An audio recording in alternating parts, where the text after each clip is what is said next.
buy drinks. Run up a check and it's pending. She fucking my. Okay guys, we back with another YouTube video. Today we're gonna be reacting to the world without the US in it. So this might be interesting. Love interesting stuff like this. So alright, let's go ahead and get into it then. When you're popular, everyone loves to hate you. And if you're American, then you should be able to admit that throughout history, the US has done things that deserve being hated for. And if you're not American, then you should be able to admit that throughout history, the US has done things that it deserves being loved for. Yet, as the world's sole superpower, the US's influence spreads around the world, in both good and bad ways. What would happen though if the US didn't exist anymore? Or at least if its influence across the world stage disappeared overnight? World War II ends in a stalemate. Armchair historians love to point out that the moment Hitler invaded Russia, he was doomed to failure, and thus World War II would have been won by the Allies even without the US. Yet historical truth is not quite that simple. Invading Russia was a critical mistake made by Hitler, and one worsened when the US joined the war and reopened the Western Front in Europe. Yet, what if the US had simply shrugged its shoulders when Russia and Britain begged it to join the war effort? Despite a superior fleet, Britain's war material supply was running dangerously low, even with constant American resupply efforts. Without the US to ship war goods to Britain, the best that the United Kingdom could have done is stave off a German invasion. In war games carried out in the early 2000s by a British think tank, it was discovered that Hitler could never have successfully overcome Britain's fleets, the RAF, or the Home Guard in a cross-channel invasion. Yet this war game was undertaken with constant US resupply efforts underway. Without these resupply efforts, a cross-channel invasion would probably still have been disastrous for Germany, but then again, Germany would have had little need to invade Britain without the US supplying it. A token defensive force could have been left behind in France in order to discourage British invasion, and the full might of the Wehrmacht could have been dispatched to the Eastern Front. Not just reviled as a madman and mass murderer, Stalin was also famously a very poor strategic thinker. He was so surprised by Hitler's invasion that in the years. See, this one blows me though. Like, how can you just like somebody be like have so much evil in them just to sit there and be like, I'ma like sit here and mass murder so many people because I think is doing right for the world. Like anything to do with mass murder can't have anything to do to better the country. Like that's what goes to mind. Like you gotta be like on a weird mental level for you to go out there and actually go through to what you was thinking. It's like, hey, that's just crazy. Like something really gotta be wrong with you for you to go ahead and do that. Years leading up to it, he had taken almost zero precautions against German hostility. To make matters worse, his political purges prior to World War II had decimated the ranks of the Red Army and eliminated most of its experienced commanders. Despite having exponentially greater numbers and firepower advantage in the Winter War of 1939 against Finland, the smaller and much more poorly equipped Finnish army managed to absolutely decimate the Red Army before overwhelming numbers alone forced a defeat. By the time of Hitler's invasion of the Soviet Union, little had improved in the Red Army in the way of command and control, logistical support, or even training. When Hitler invaded, his troops skip over this real quick. quickly seized many of the Soviet Union's agricultural regions, leaving the nation to face mass starvation if it hadn't been for the US's Lend-Lease aid program to the wartime allies, providing food, raw materials, tanks, planes, ammunition, clothing, and everything in between. The United States provided critical aid to the Soviet Union in its most desperate hour. American raw materials fueled Soviet factories that churned out tanks, and thousands of Studebaker trucks helped move goods around the nation and its troops to the front lines. Warm winter clothing kept Soviet soldiers from freezing to death, and American rations fed both soldiers and civilians alike. As Soviet General Georgy Zhukov said after World War II, "We didn't have explosives, gunpowder. We didn't have anything to charge our rifle cartridges with. The Americans really saved us with their gunpowder and explosives. And how much sheet steel they gave us. How could we have produced our tanks without American steel? But now they make it seem as if we had an abundance of all that. Without American trucks, we wouldn't have had anything to pull our artillery with." Immediately Immediately after the invasion of the Soviet Union, the United States gave the nation an interest-free loan of $1 billion,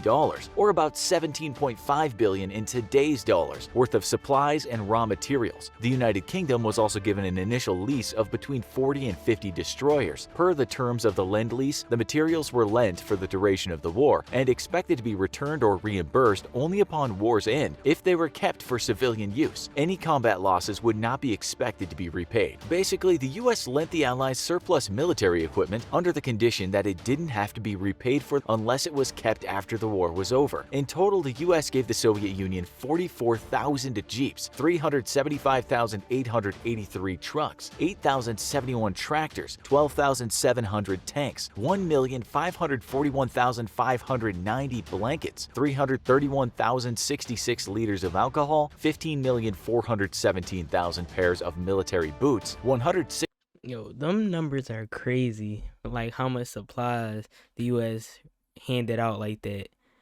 Like that's crazy. Like I know it's for war, y'all all trying to fight for the same cause, but they gotta be hurting the pocket. It gotta be hurting the pocket right there.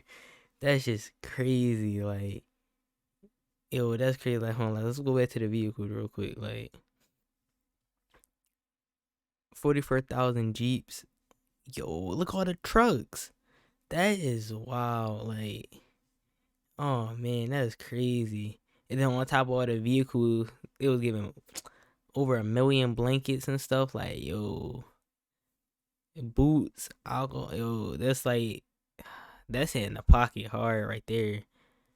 Like, yo, and fuel. Like, these days fuel ain't cheap. I don't know what they talking about, bro. That was in the pocket. Like he said before, like, what we say, over 17 million in today money they spent on giving people. Like, yo, that's just wild to me. All right, let me stop talking. Get back into the video.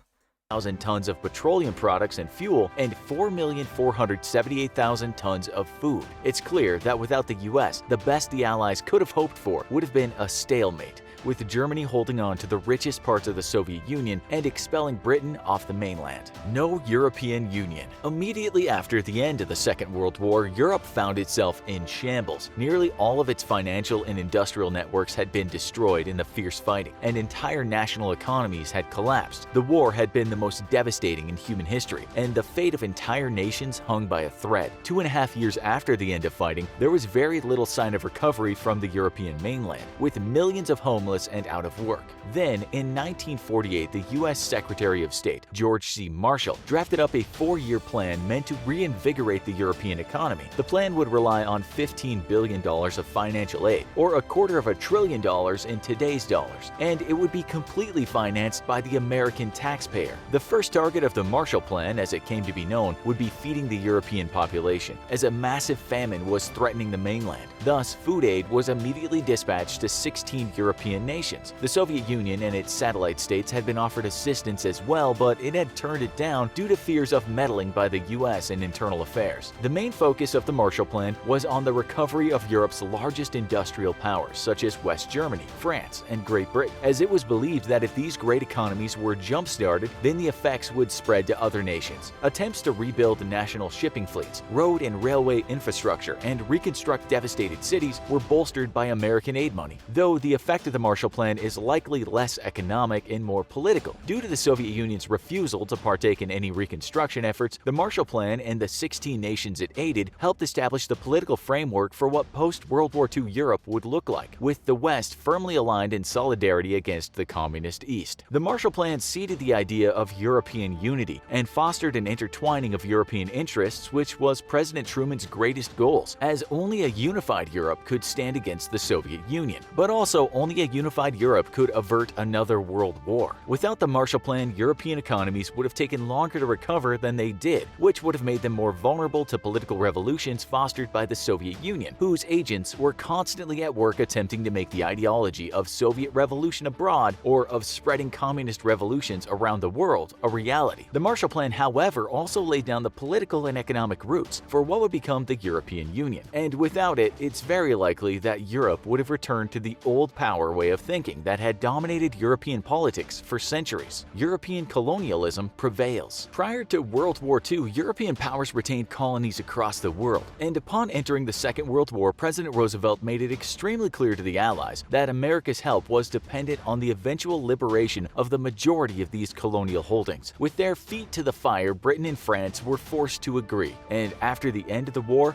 President Truman made it a top priority to ensure that Britain and France, as well as other European powers, held true to their promises to begin liberating their colonies. Though the process was slow, the end of colonialism was much the result of the economic collapse of Europe's great powers, as it was the sheer determination of American presidents to see Europe relinquish its old ways. Without the United States, European VoiceMod is the